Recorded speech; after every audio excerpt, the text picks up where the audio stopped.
ఆప్తోక్తిం ఖననం తథోపరి శిలాద్యుక్తర్షణం స్వీకృతిం నిక్షేపः సమపేక్షతే నహి బహిః శబ్దైస్తు నిర్గచ్చతి తద్వత్ బ్రహ్మవిదోపదేశ మనన ధ్యానాదిభిర్లభ్యతే మాయాకార్యతిరోహితం స్వమమలం తత్వం న దుర్యుక్తిభిః.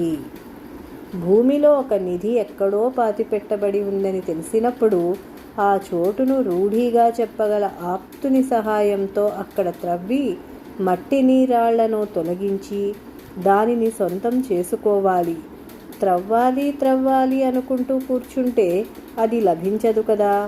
అదేవిధంగా ఆత్మజ్ఞానం లభించాలంటే సద్గురువు ఉపదేశించిన మార్గంలో నిత్య అనిత్య వివేచనతో మననం, నిధిధ్యాసనం మొదలైన ప్రక్రియలతో సాధన చేసి మాయా, అహంకారం మొదలైన వాటి క్రింద కప్పబడిన ఆత్మతత్వాన్ని వెలికి తీయాలి.